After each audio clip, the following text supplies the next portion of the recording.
Today's the day. The day we finally get to go to Funland and I get to ride the Rocketron 3000.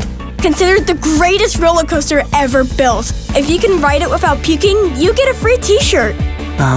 Actually, Sasha, Sammy isn't feeling well, so we're gonna have to reschedule. Sorry, honey. What? How can he be sick again? You were fine yesterday. I just don't get it.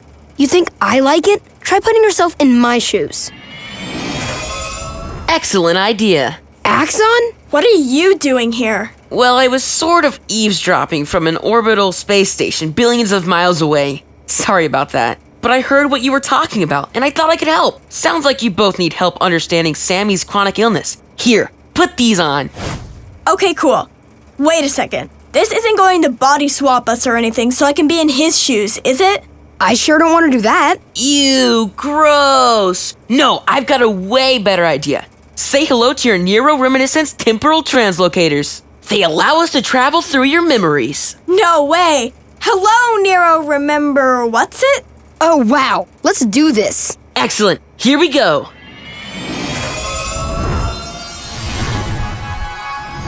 Whoa, what is this? I remember this. It was when I first found out I was sick. I felt so alone. I know it can seem that way, but 10 to 15% of children have a chronic illness. This is also called being medically fragile.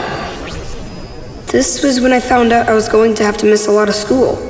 Mom and the doctor stepped outside to talk. I felt so sad and scared, and even angry. I kept thinking, why me? Everyone responds to having a chronic illness in a different way, but all those feelings are totally okay. It's normal to feel guilty, stressed, or worried as well. Everyone feels those things sometimes, but you may feel them more if you have a chronic illness. But what is a chronic illness? Excellent question. Everyone gets sick sometimes. We all get headaches and colds and tummy aches. These are usually called acute illnesses. Acute illnesses make you feel rotten, but usually go away after just a few days. That's when I had that terrible cold. I thought I was gonna drown in tissues. Yeah, there was nothing, cute about that. Get it? A chronic illness is one that lasts for a long time. Many chronic illnesses last for your whole life. Chronic illnesses can have acute problems too. Your chronic illness might be well managed most of the time, but it can get suddenly worse. This is sometimes called an acute flare. There are a lot of different chronic illnesses, and they all have different symptoms, treatments, and outcomes.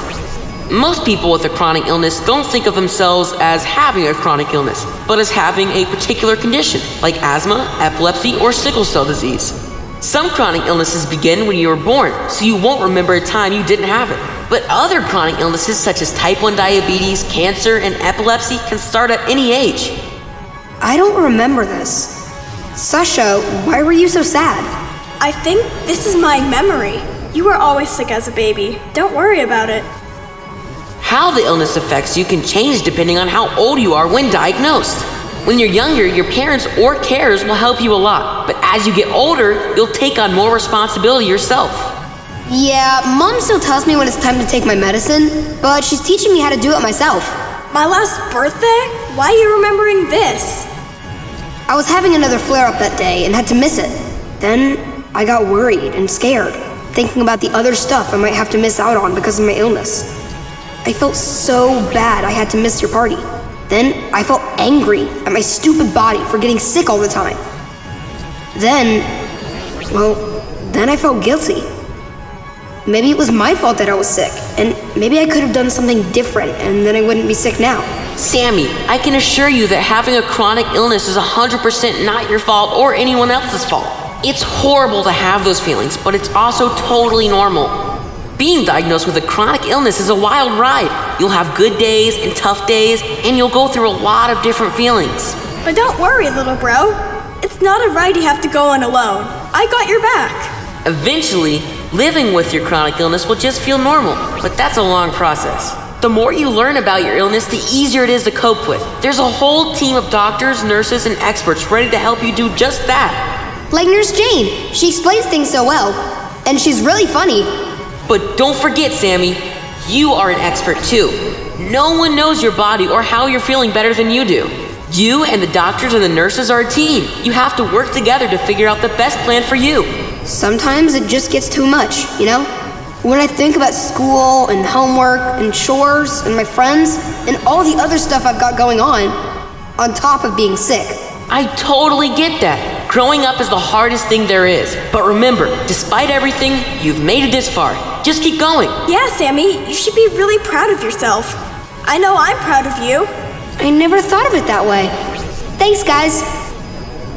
Chronic illness doesn't just affect you, but your whole family. A lot of the time, parents feel more protective of a child with a chronic illness, showing them more attention, which can make their siblings feel left out.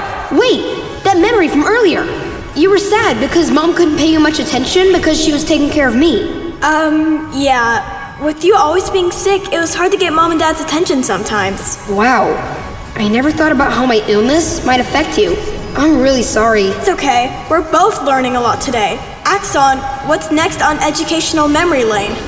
Feelings. This is really important. We're going to talk about anxiety and depression. We've already talked about how having a chronic illness can make you feel sad, angry, worried, and scared, and how these feelings are totally normal.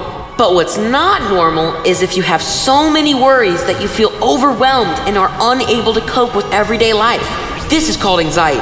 Also, if you feel so sad that you can't do the things that you want to do or have trouble getting out of bed in the morning, you might have depression. You can get help for anxiety and depression. If you think it's anxiety or depression, tell someone you trust, like your parents or healthcare team. Any of these guys will get you the support you need to make you feel better.